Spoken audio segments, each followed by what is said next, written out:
Baik, assalamualaikum warahmatullahi wabarakatuh. Kembali lagi dengan saya Mirzan Hakiki dengan NIM A1C0191151. Di sini saya akan mempresentasikan untuk mata kuliah Akuntansi Keuangan 2 dengan materi Akuntansi Pajak Penghasilan.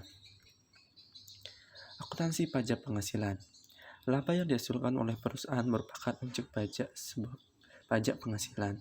Jumlah laba kena pajak atau SPT itu dihitung berdasarkan ketentuan dan undang-undang yang berlaku dalam tahun fiskal yang bersangkutan. Lalu jumlah laba akuntansi yang mana terdapat dalam laporan rugi atau laba itu ditentukan sesuai dengan prinsip akuntansi yang lazim.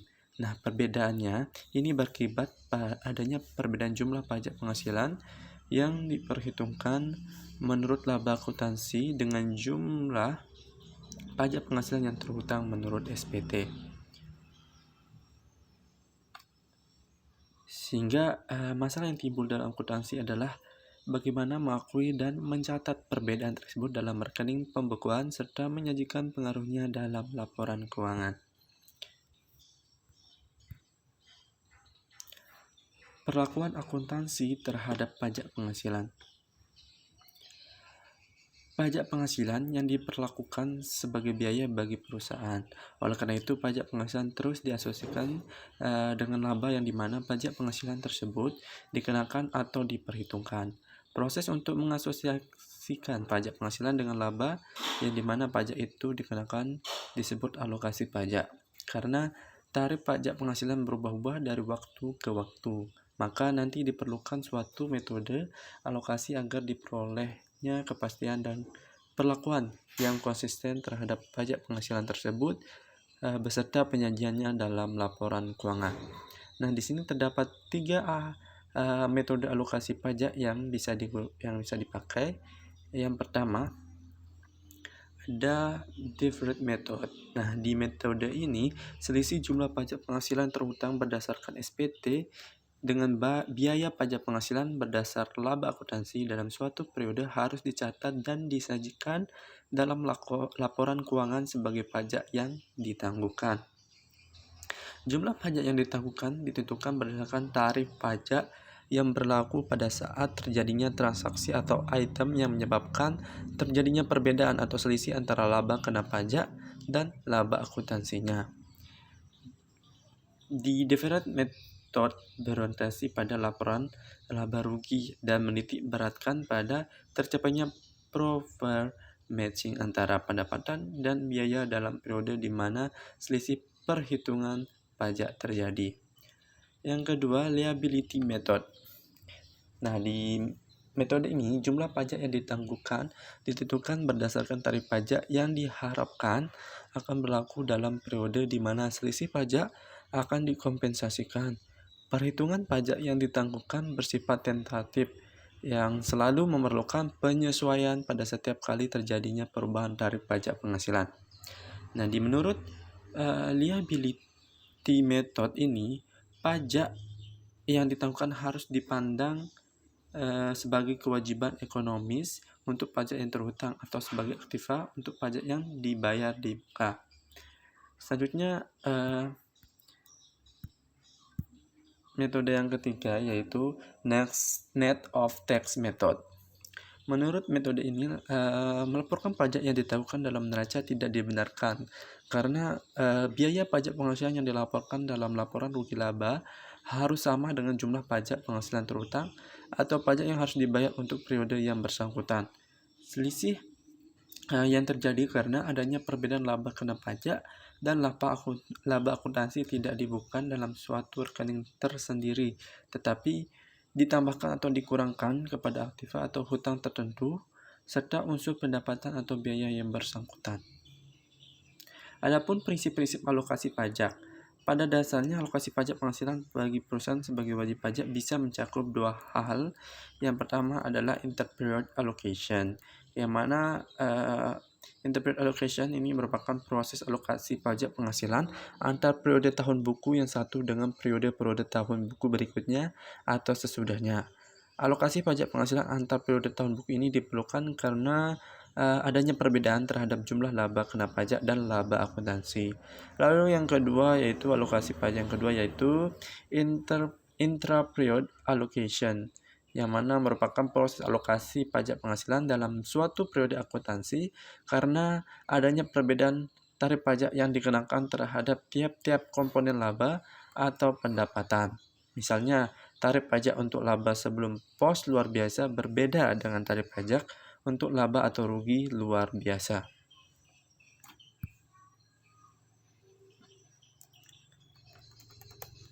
Alokasi pajak penghasilan antar periode tahun buku atau inter-period allocation.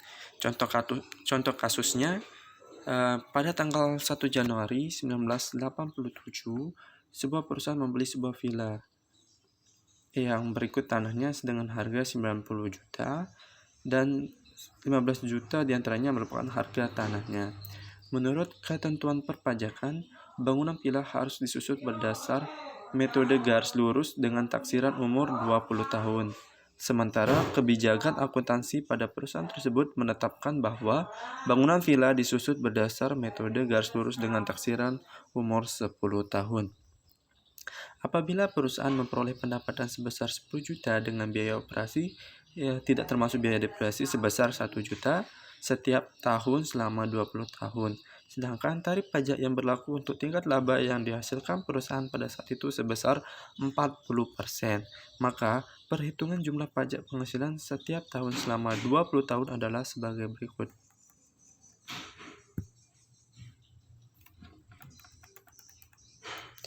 Di sini ada keterangan. Yang pertama, pendapatan untuk masa 10 tahun pertama, besar pendapatan untuk SPT sebesar 10 juta, sedangkan akuntansinya 10 juta juga. Lalu untuk 10 tahun berikutnya, pendapatan pada SPT sebesar 10 juta, sama juga dengan akuntansi sebesar 10 juta. Sedangkan yang kedua, untuk biaya usaha pada masa 10 tahun pertama untuk SPT-nya sebesar 1 juta, akuntansinya 1 juta, sama juga dengan 10 tahun berikutnya sama-sama 1 juta. Lalu untuk biaya depresi 10 tahun pertama untuk SPT sebesar 3.750.000, untuk akuntansinya 7.500.000. Sedangkan untuk 10 tahun berikutnya biaya depresiasi untuk SPT 3.750.000, sedangkan untuk akuntansinya kosong. Untuk laba kena pajak, SPT-nya 5.250.000, untuk akuntansinya 1.500.000 untuk 10 tahun pertama. Sedangkan untuk 10 tahun berikutnya, untuk SPT-nya sama-sama sebesar 5.250.000, sedangkan akuntansi naik menjadi 9 juta. Sedangkan untuk pajak penghasilan, di sini untuk SPT 10 tahun pertama 2.100.600.000 untuk akuntansi untuk 10 tahun pertama. Sedangkan 10 tahun berikutnya SPT sama juga 2.100.000, sedangkan untuk akuntansinya meningkat menjadi 3.600.000.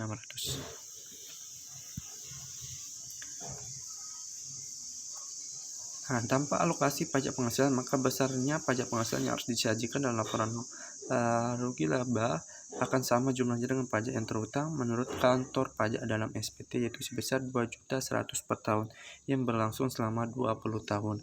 Dengan demikian, laporan rugi laba perusahaan akan tampak sebagai berikut.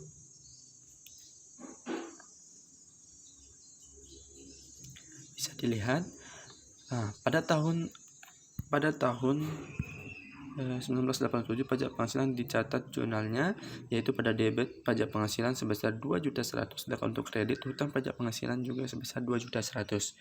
Nah, perbedaan tarif depresiasi bangunan villa tersebut mengakibatkan laporan rugi laba untuk masa 10 tahun pertama menunjukkan adanya kerugian sebesar 600.000 per tahun dan tarif pajak efektif sebesar 140% dari laba sebelum pajak. Sedangkan untuk 10 tahun berikutnya di mana biaya depresiasi tidak lagi diperhitungkan, tarif pajak efektifnya menjadi sebesar 23% dari laba sebelum pajak.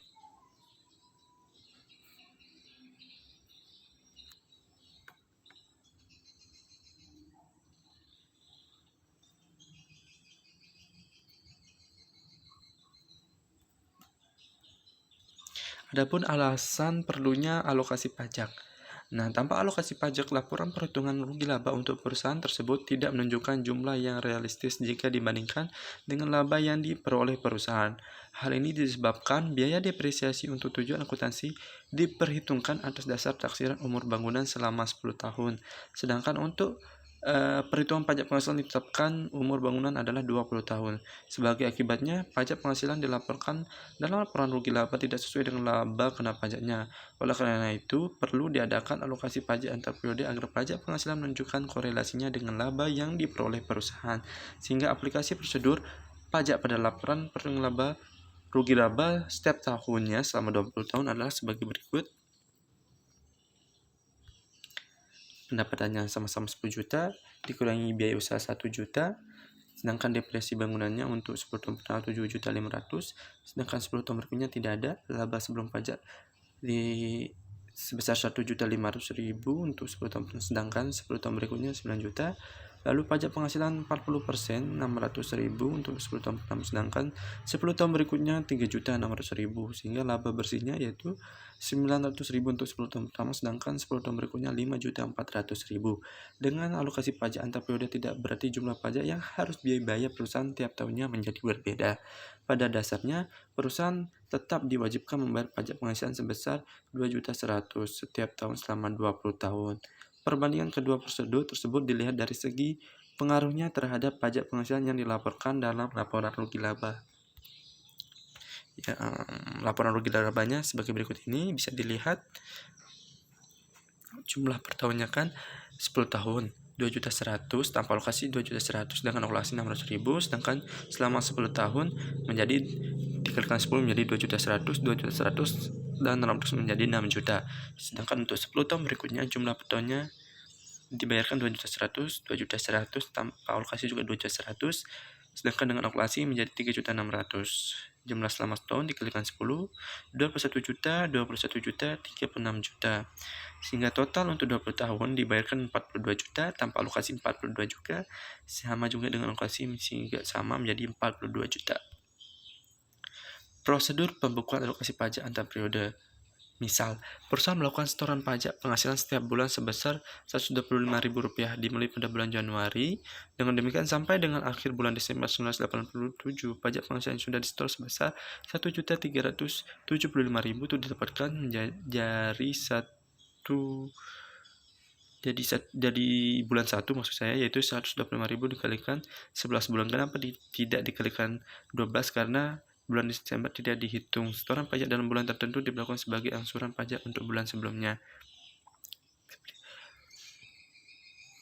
Mencatat sektor pajak penghasilan bulan Februari sampai Desember.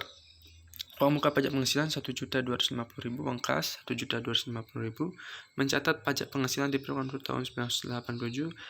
Pajak penghasilan ada debit 600.000, sedang utang pajak penghasilan juga 600.000.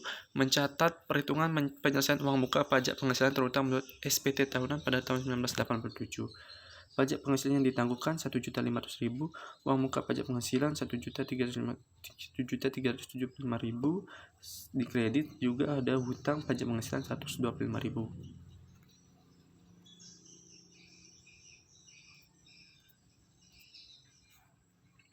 Sekian dari saya, mungkin hanya itu yang dapat saya sampaikan.